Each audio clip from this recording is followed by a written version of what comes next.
कि अगर कोई ये समझता है कि न्यूजीलैंड की टीम वापस चले जाने से पाकिस्तान तनहा हो जाएगा तो वो अकल का अंधा है, और हमें तनहा नहीं किया जा सकता। और न्यूजीलैंड वाले दिन ही मैंने ये कह दिया था कि ये लंदन की टीम भी नहीं आएगी, और जो ऑस्ट्रेलिया की टीम है उसको भी एक फेक जो है ईमेल मिल जाएगी। और बुनियादी वजह यह है कि हिंदुस्तान के 66 कैंप हमारे पड़ोस में ख़त्म हुए, उधर सफ़ेद मातम बिछी हुई है। आप इंडिया चैनल देखें कि वो कोई मौका नहीं छोड़ रहा है।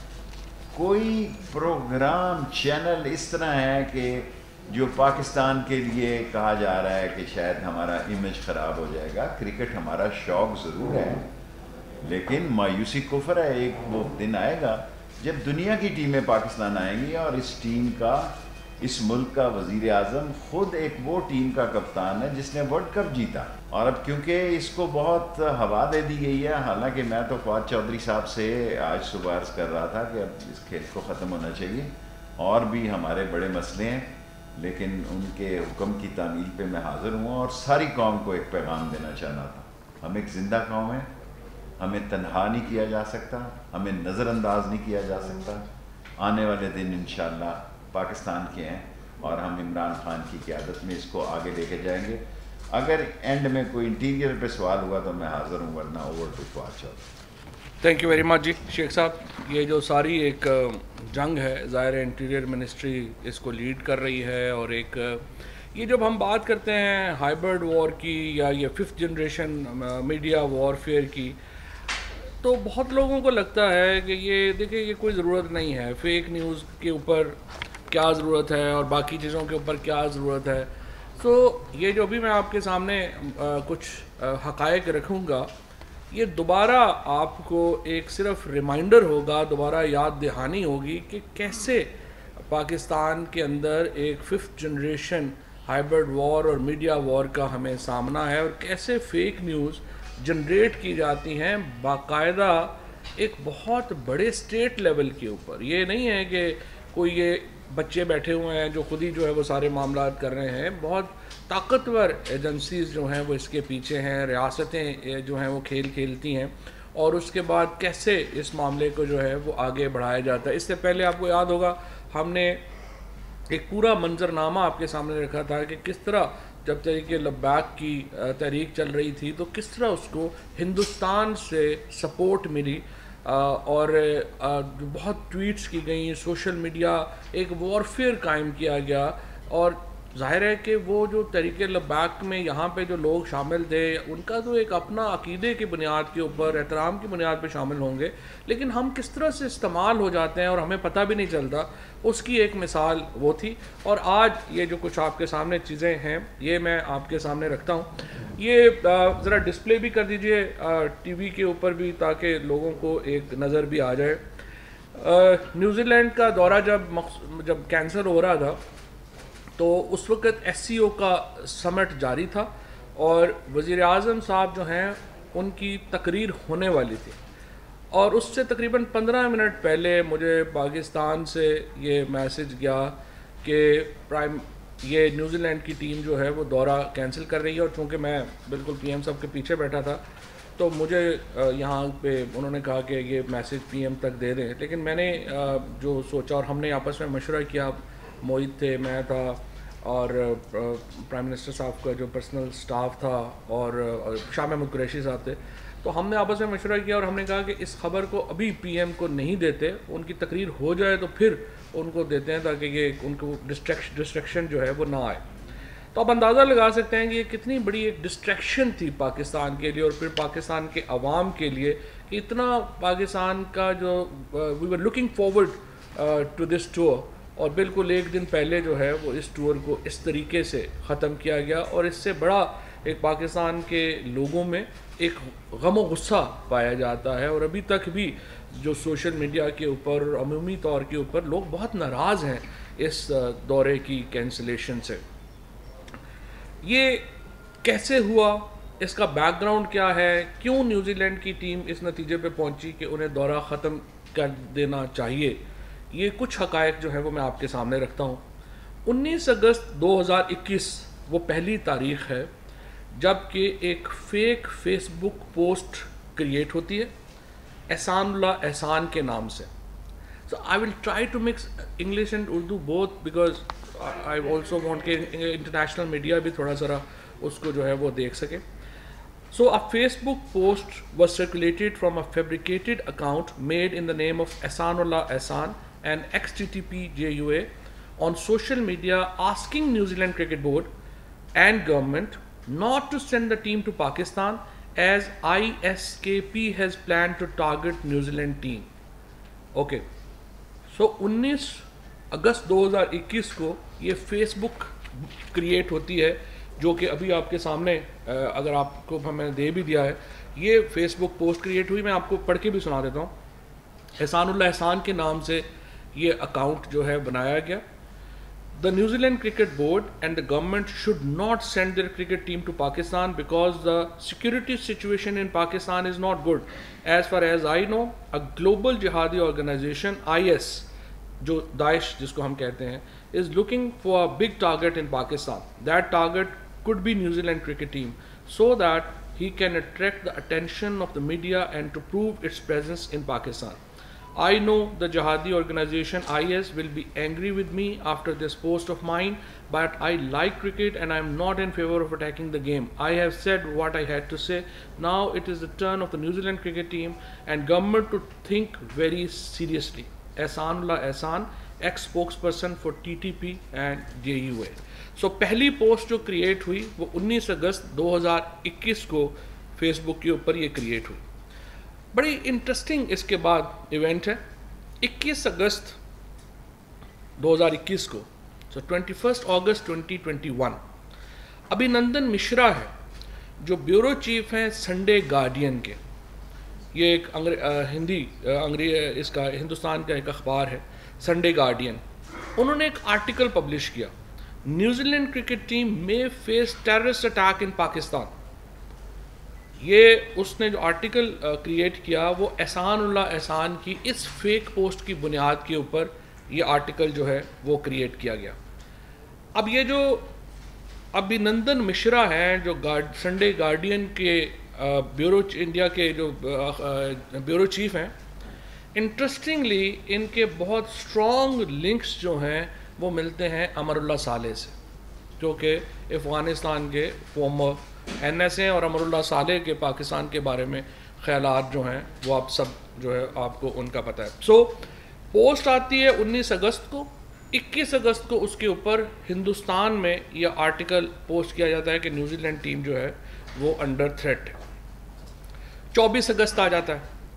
24 अगस्त 2021 को मार्टिन गप्टिल जो न्यूजीलैंड के आपको पता ही है, उनकी जो बेगम है उनको एक ईमेल मिलती है. ईमेल आईडी है tehreek-labbaik@protomail.com. tehreek-labbaik@protomail.com की एक आईडी से जो मार्टिन गप्टिल हैं उनकी बेगम को एक ईमेल जनरेट की जाती है और उनको ये थ्रेट किया जाता है कि मार्टिन गप्टिल को पाकिस्तान में कत्ल कर दिया जाएगा. Martin Guptill's wife receives a threat email from tehreek-labbaik@protomail.com threatening to kill Martin Guptill while on tour. Exploitation, इसके ऊपर जब तहकीक हमने की, इन्वेस्टिगेशन की, तो हमें जो है उसके ऊपर कुछ फैक्ट्स मिले. सबसे पहली बात तो यह है कि ये ईमेल जो है ये किसी सोशल मीडिया नेटवर्क से एफिलिएटेड नहीं थी, किसी SMN से इसका कोई ताल्लुक नहीं था. Email account was generated at 1:05 AM 24 अगस्त 2021 को. दोबारा ज़रा मैं बता दूँ आपको, ये ईमेल अकाउंट 24 अगस्त 2021 को रात 1:05 के ऊपर क्रिएट किया गया और 11:59 पे सुबह इस ईमेल से ये ईमेल जो मार्टिन गप्टिल हैं उनकी बीवी को ये ईमेल जो है वो की गई. इंटरेस्टिंगली इस ईमेल अकाउंट से अब तक सिर्फ एक ही ईमेल जनरेट हुई है और वो ईमेल है जिससे मार्टिन गप्टिल की जो बेगम है उनको कहा गया कि हम उनको पाकिस्तान में जो है वो कत्ल कर देंगे। अब एक और यहाँ पे मैं आपको बताऊँ, ये जो मेल है ये प्रोटॉन मेल से भेजी गई। बहुत सारे लोग जो कि थोड़ा बहुत मीडिया इससे सोशल मीडिया को और साइबर सिक्योरिटी को समझते हैं, उनको पता है कि जो प्रोटॉन मेल है वो सिक्योर सर्विस होती है और उसकी जो डिटेल्स हैं वो इस तरह से अवेलेबल नहीं होती हैं। अब हमने इसको इंटरपोल को रिक्वेस्ट की है कि वो इसमें हमें असिस्ट करे और वो इसमें हमें जो है बताए कि ये ईमेल जो है वो कैसे जनरेट की। अच्छा, अब ये 24 अगस्त 2021 का वाक़या है और इससे पहले मैंने आपको बताया 21 अगस्त 2021 को आर्टिकल आता है, उससे पहले 19 अगस्त को एहसान की एक फ़ेक जो मेल है वो आती है। इन तमाम वाक़यात के बावजूद न्यूजीलैंड टीम अपना टूर कैंसिल नहीं करती, वो पाकिस्तान आ जाते हैं। So New Zealand team despite all these threats did not cancel their Pakistan tour, they arrived in Pakistan. और तमाम उनकी जो सिक्योरिटी, जिस तरह से हमारे इंटीरियर मिनिस्टर साहब ने, शेख रशीद साहब ने उस तरह की कि इतनी फ़ौजें नहीं होती मुल्कों में जिस किस्म की हमने उनको सिक्योरिटी प्रोवाइड की।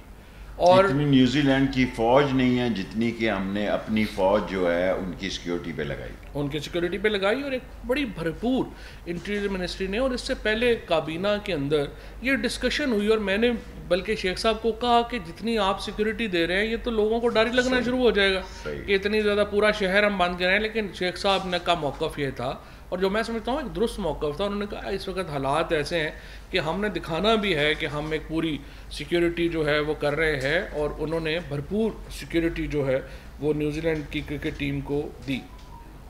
अच्छा, सितंबर 11 और 12 को न्यूजीलैंड की टीम जो है, New Zealand teams arrives in Pakistan September 11 and 12, और पाकिस्तान में वो आ जाते हैं चार्टर्ड फ्लाइट से। वो आते हैं 2 बजे दोपहर को वो पहुंचते हैं, और T20 टीम के जो मेंबर्स हैं वो 12 सितंबर 2021 को पहुंचते हैं। सो मेन टीम जो है वो पहले एक दिन आ जाती है 2 बजे अपने चार्टर पे, और जो T20 के हैं वो 12 तारीख को आ जाते हैं। एक डिटेल्ड प्रोग्राम इंटीरियर मिनिस्ट्री जो है वो उनका इशू करती है। इसमें उनका पूरा जो है कि वो होटल से कैसे निकलेंगे, होटल की सिक्योरिटी क्या होगी, एक बहुत डिटेल्ड प्रोटोकॉल जो हैं, 2 हेलीकॉप्टर्स जो हैं वो इंटीरियर मिनिस्ट्री ने लगाया, बहुत डिटेल्ड प्रोटोकॉल इन्होंने इशू किया। और उसके बाद जो प्रैक्टिसिंग सेशंस थे उनका स्केड्यूल जो है वो इशू किया गया। 13 तारीख को न्यूजीलैंड की टीम सरीना से निकली और पूरा इस्लामाबाद से निकली और सिक्योर में 4 बजे ये स्टेडियम में पहुंचे। पाकिस्तान क्रिकेट टीम भी पहुंची और दोनों टीमों ने भरपूर प्रैक्टिस की। अच्छा, अब यहाँ पे दोबारा just two point that out कि जो पिछले आपके थ्रेट्स हैं वो 24 अगस्त के, 21 अगस्त के और 19 अगस्त के वो मौजूद हैं। उनको कोई किसी ने सिक्योरिटी, जो न्यूजीलैंड की सिक्योरिटी है, उन्होंने, हमारी सिक्योरिटी ने सारा उसको देख लिया और कहा कि ये फेक हैं, और वो सारे आ गए। पहली प्रैक्टिस उन्होंने की 13 तारीख को, उन्होंने 4 बजे से लेके 7 बजे तक जो है 7:30 बजे तक जो है वो रावलपिंडी क्रिकेट स्टेडियम में प्रैक्टिस की। कोई जो थ्रेट अलर्ट है वो रिपोर्ट नहीं हुआ। टीमें वहाँ से वापस आईं। अगले दिन फिर टीम जो है वो वापस न्यूजीलैंड की और पाकिस्तान की टीम स्टेडियम गई, फिर 3 घंटे प्रैक्टिस की इसी प्रोटोकॉल में, जो कि इंटीरियर मिनिस्टर साहब ने जैसा बताया, हेलीकॉप्टर सारा कुछ करके कोई वहाँ पे इशू नहीं हुआ। अगले दिन जो थी वो छुट्टी की, और उसके बाद अगले दिन मैच से एक दिन पहले फिर सारा प्रैक्टिस सेशन हुआ, और किसी किस्म का कोई थ्रेट नहीं था, कुछ नहीं था, कोई ऐसी मामला जो है वो नहीं था।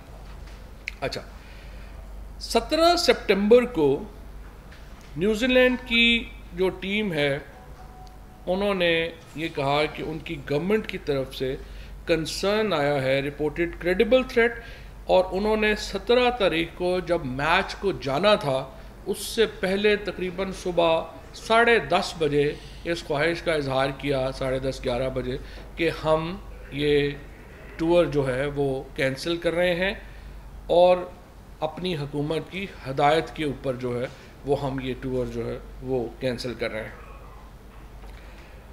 ये उसके बाद जो हमारी इंटीरियर की सिक्योरिटी टीम है, हमारी जो पीसीबी के सारे जो लोग हैं, इस्लामाबाद की जो सारी इंतज़ामिया है, वो एजेंसीज, सब लोग उनके पास गए और उनसे ये दरख्वास्त की कि आप वो थ्रेट हमसे शेयर करें कि थ्रेट आखिर आपको मिला क्या है।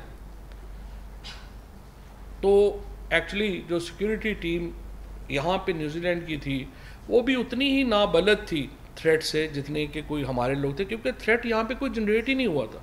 सो वो हमसे कुछ शेयर जो है वो नहीं कर सके।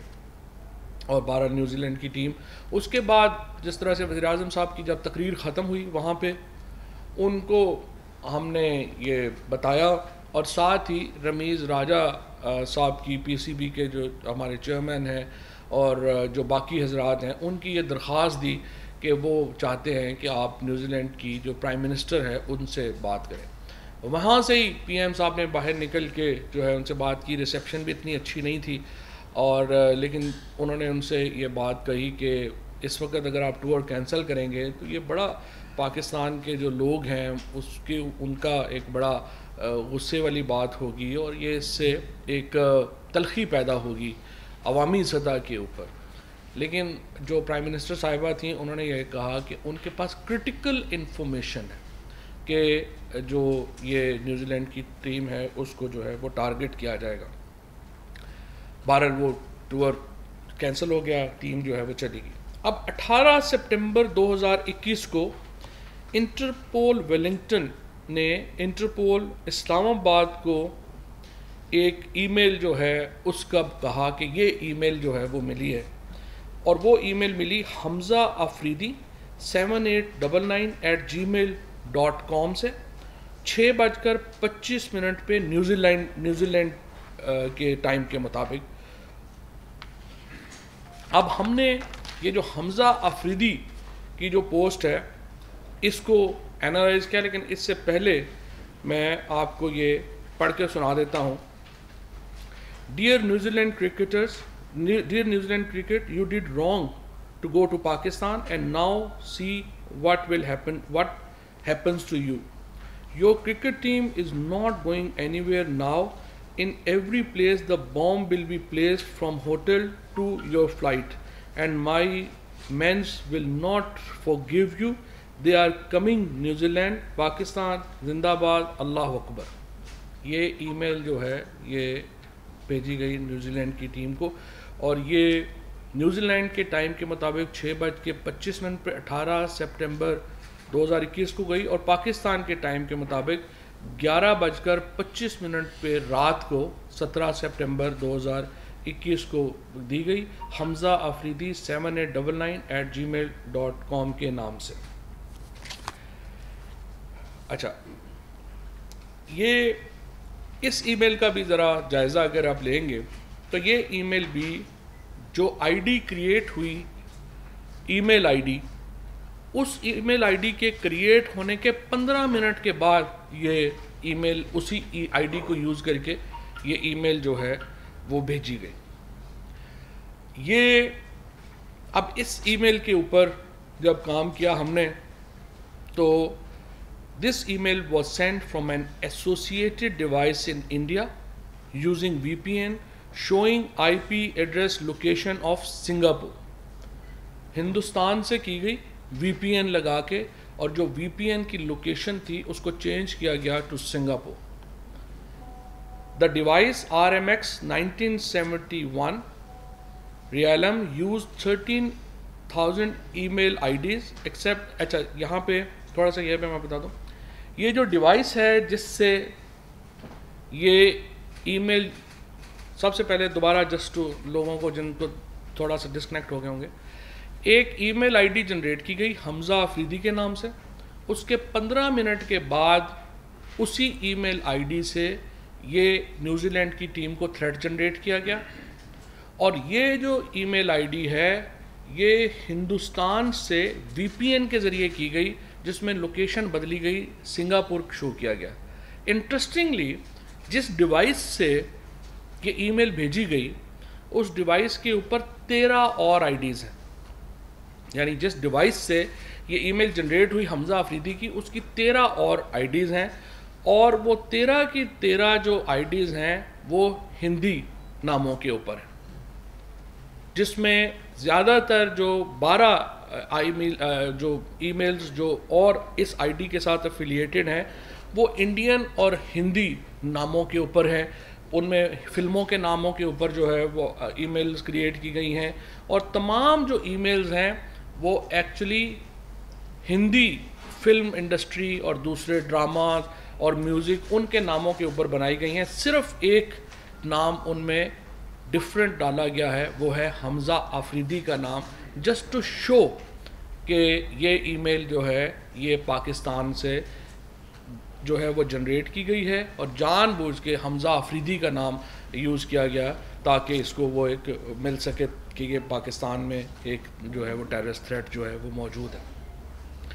ये जो मोबाइल डिवाइस है ये अगस्त 2019 में इंडिया में लॉन्च की गई। ये डिवाइस का भी हमने जो है वो इसको वो जो देख लिया है।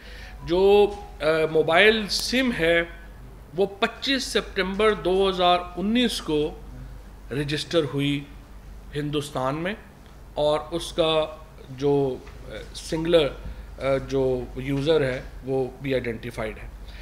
Social media correlation exploitation revealed that possible user of this email ID is an Indian Om Prakash Mishra from Mumbai, Maharashtra.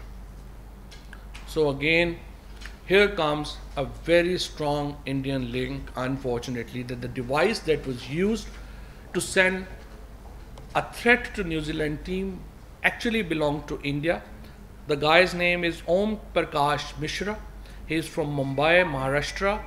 And a fake ID of Hamza Afridi was used. Hamza Afridi 7899@gmail.com was used to send a threat to New Zealand team, but actually this threat was sent from Mumbai, Maharashtra. Timing and text of the threat email suggests that the threat was not the reason for cancellation of the tour, but was issued after the cancellation to malign Pakistan and substantiate the security concern of New Zealand and other touring countries. Basically कि ये जो threat issue किया गया था हमज़ा का, ये तो tour cancel होने के बाद इशू किया गया था ना, और इसका मकसद यही था कि पाकिस्तान को उसमें शामिल किया जा सके और इसको जो है वो किया जा सके। इसके जो फॉलो अप एक्शंस हुए हैं, अभी इंटीरियर मिनिस्ट्री ने उसके ऊपर FIR जो है वो दर्ज कर दी है इस सारे मामले के ऊपर, and now they have requested Interpol for provisions of detail about दोनों के जो एक जो तरीके लब्बैक @protonmail.com है, और दूसरा जो ईमेल ID हमज़ा अफरीदी का जो है, इसका दोनों को अब इन्होंने अप्रोच कर रहे हैं इसको इंटरपोल को कि वो इसके ऊपर मज़ीद तहकीकात FIA के साथ जो है वो मिल के करे। सो प्राइमरीली ये जो एक पूरी फॉल्स थ्रेट थी जिसके ऊपर हुआ किया गया, और ये सारा थ्रेट जो है ये इंडिया से जो है वो जनरेट हुआ। यहाँ पे मैं आपको एक बात और भी ये बता दूँ कि वेस्ट इंडीज़ की क्रिकेट टीम दिसंबर में पाकिस्तान आ रही है। अभी से ही एक थ्रेट वेस्ट इंडीज़ टीम को इशू कर दिया गया, और वेस्ट इंडीज़ टीम को जो थ्रेट इशू किया गया है उसकी भी ईमेल ID चेक करें, वो है ehsanullah@protonmail.com। एहसान जो है, अब उसके स्पेलिंग ज़रा आप चेक कर लेंगे तो जो सारे हमारे यहाँ पे बैठे हुए चूँकि सारे पाकिस्तानी हैं, आप आराम से देख लेंगे कि वो जो एहसान का अगला स्पेलिंग है वो है एहसानुल्लाह लिख के उसके बाद लिखा गया है EHSHAN, एहसान।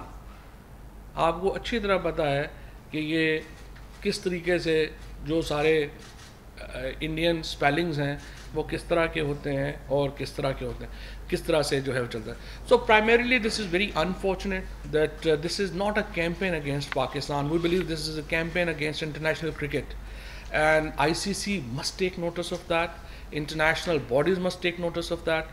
The way things are, it is very apparent that a fake, unfortunate incident and threat was created from India, primarily कि वो यहाँ पे जो दौरा है न्यूजीलैंड का उसको वो कैंसिल कराते, और अभी तक हम ये समझते हैं कि जो न्यूजीलैंड की गवर्नमेंट है उसको भी हम ये समझते हैं कि उनको चाहिए कि जो स्पेसिफिक थ्रेट है जो उनको मिला वो हमारे साथ शेयर करें, क्योंकि अगर वो टीम चली भी गई है तो थ्रेट तो मौजूद है ना, तो हमारा राइट है कि हम उस थ्रेट को जो है वो न्यूट्रलाइज कर सकें। ये तो नहीं है कि आप की टीम चली गई है और आप थ्रेट यहाँ पे मौजूद है। सो ये सारी कहानी थी जो आपके सामने रखना मकसूद।